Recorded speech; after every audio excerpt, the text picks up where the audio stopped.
MA final Sanskrit के चतुर्थ paper में कारक प्रकरण में आपको पढ़ा रहा था, जिसमें जलपति प्रभृति नाम उपसंख्यानम, यहाँ तक मैंने पिछले वीडियो में पढ़ा दिया था। अब इससे आगे का वार्तिक है दृश्यश्च। दृश्यश्च वार्तिक इस प्रकार है, इसका मतलब यह है दृश्य अर्थात देखना। दृश्य धातु का साधारण दशा का जो करता है वह प्रेरणार्थक के प्रयोग में कर्म संज्ञक हो जाता है। यानी निजंत धातु अगर बन जाती है दृश्य धातु, तो उसकी जो साधारण दशा का करता है वह प्रेरणार्थक हो जाने पर कर्म संज्ञक हो जाता है। ये भी कहना चाहिए। कहने का तात्पर्य है कि जैसे भक्ता हरिम पश्यन्ति, कि भक्त हरि को देखते हैं, भक्त हरि को देखते हैं और उन्हें गुरु प्रेरित करता है।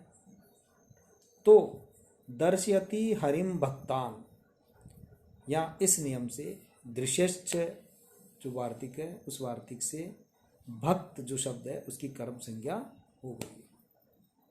दर्शयति हरिम भक्तान, दर्शयति हरिम भक्तान। तो दृश्यश्च जो वार्तिक है उससे भक्त शब्द की कर्म संज्ञा हो गई है।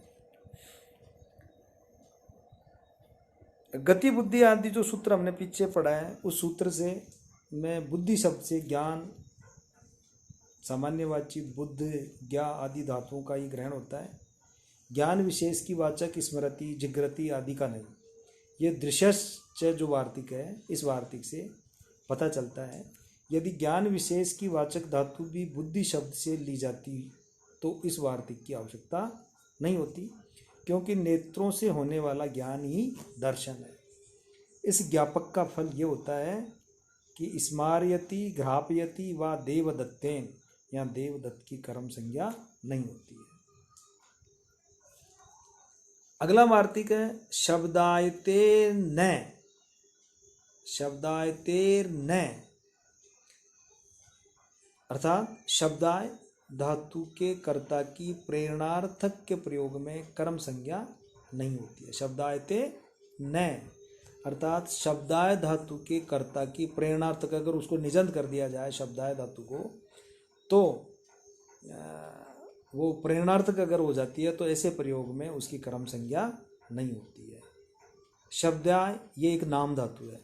शब्दम करोति, इस अर्थ में शब्द में क्यंग प्रत्यय लगकर शब्दाय बनता है, जिसे शब्दायति रूप बनता है। और उसको निजंत अगर कर देते हैं, प्रेरणार्थक अगर कर देते हैं, निच प्रत्यय लगा देते हैं तो शब्दाय यति बनता है। शब्दाय यति ये शब्द बनता है। तो इसके उदाहरण के लिए स्पष्ट करते हैं कि शब्दाय यति देवदत्तेन, शब्दायते देवदत्त है कि देवदत्त शब्द करता है, यानी शब्द बोलता है या शब्द करता है, उसको कोई प्रेरणा देता है, कोई अन्य प्रेरणा दे, तो शब्दाय यति देवदत्तेन, यहाँ धातु के अर्थ में शब्द रूपी कर्म संग्रहित हो गया है। अतः यह धातु अकर्मक है और अकर्मक होने के कारण गति बुद्धि आदि जो सूत्र है उस सूत्र से प्रेरणार्थक के प्रयोग में साधारण दशा के कर्ता को कर्म संज्ञा प्राप्त होती थी। साधारण दशा में जो करता है, अर्थात जैसे शब्दायते देवदत्त है, ये देवदत्त जो शब्द है, ऐसी जब ये साधारण दशा का जो करता है इसी को अगर निजंत कर दिया जाए शब्दायते, तो गति बुद्धि आदि जो पहले सूत्र हमने पढ़े हैं उससे देवदत्त की कर्म संज्ञा प्राप्त होती है। लेकिन उपरोक्त वो वार्तिक जो वार्तिक हम पढ़ रहे हैं शब्दायतेर न, इस वार्तिक से उस कर्म संज्ञा का निषेध हो जाता है तथा देवदत्तेन में कर्ता में तृतीय विभक्ति हो जाती है, उसकी कर्म संज्ञा नहीं होती है।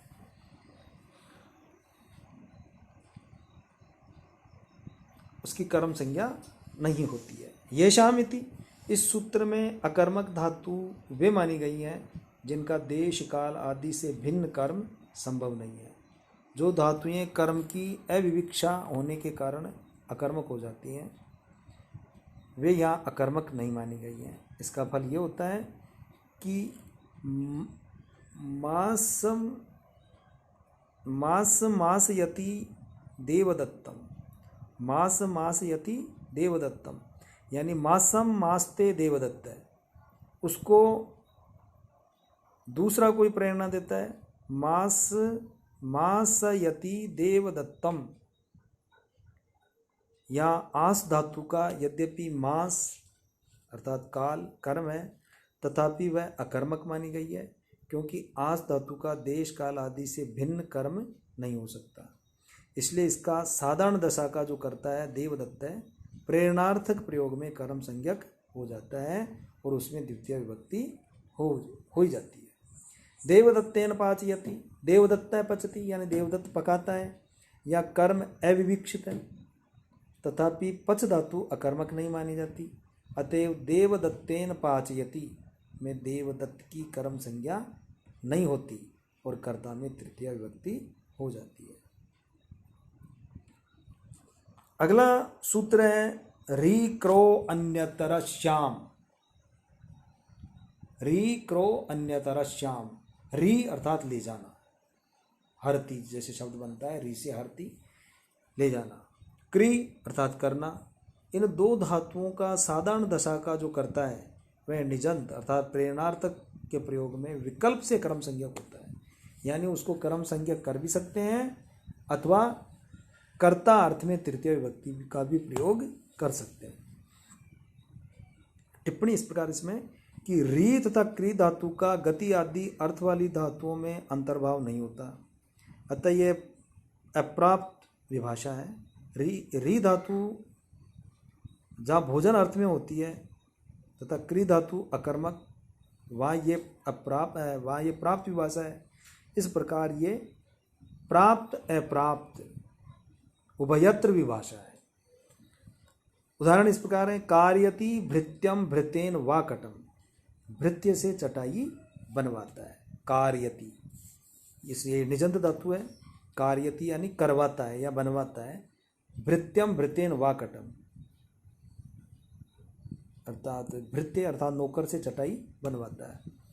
भृत्य कटम करोति, ये साधारण दशा का करता है, भृत्य है कटम करोति, भृत्य चटाई बनाता है, उसे स्वामी प्रेरणा देता है, उसका मालिक प्रेरणा देता है। तो कार्यति भृत्यम भृतेन वा कटम, वह नौकर से चटाई बनवाता है। यहाँ उपर्युक्त सूत्र से री करो अन्यत्र श्याम जो सूत्र है उस सूत्र से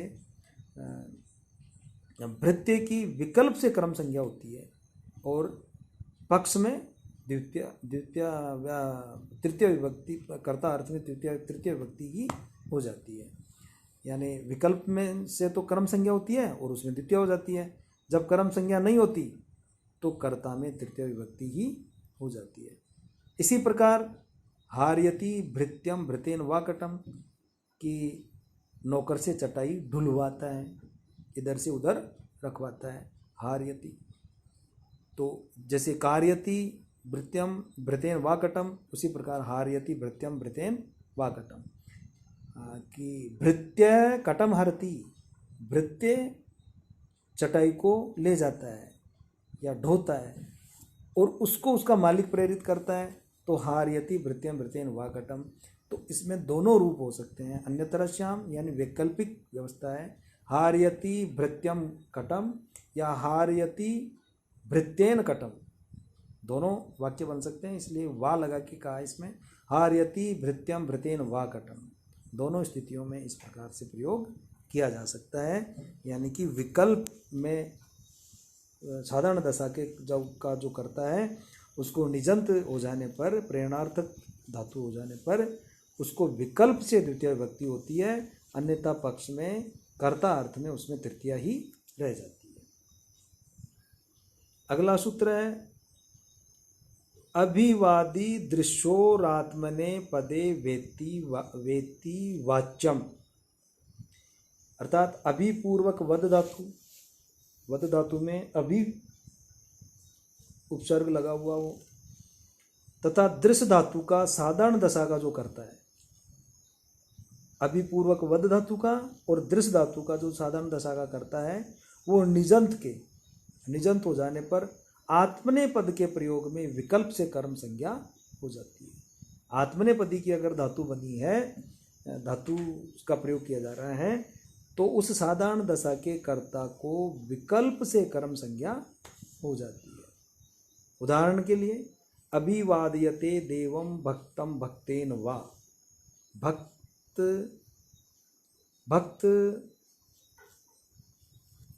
से देवता को प्रणाम करवाता है। अभिवादये देवम भक्तम भक्तेन वा, भक्त से देवता को प्रणाम करवाता है। अभिवदति देवम भक्त है, अर्थात भक्त देवता को प्रणाम करता है। ये तो साधारण दशा का कर्ता हो गया, भक्त है। उसे कोई प्रेरित करता है तो अभिवादयते देवम भक्तम भक्तेन वा, यहाँ कर्म संज्ञा प्राप्त नहीं थी। उपयुक्त नियम से भक्त की विकल्प से कर्म संज्ञा होकर द्वितीय विभक्ति हो जाती है। पक्ष में कर्ता में तृतीय ही रहती है। इसी प्रकार पश्यति देवम भक्त है तो दर्श्यते भक्तम देवम भक्तेन वा। इस प्रकार इस वार्तिक से विकल्प से कर्म संज्ञा दिखाई गई है। यहाँ विकल्प से कर्म संज्ञा होगी किस किस में? अभिपूर्वक वद धातु में और दृश्य धातु में। इनका अगर निजंत प्रयोग किया जाए तो उस साधारण दशा के कर्ता को विकल्प से कर्म संज्ञा होगी, अन्यथा पक्ष में कर्ता के अर्थ में तृतीय विभक्ति का ही प्रयोग किया जाएगा। इससे आगे अगले वीडियो में पढ़ाएंगे।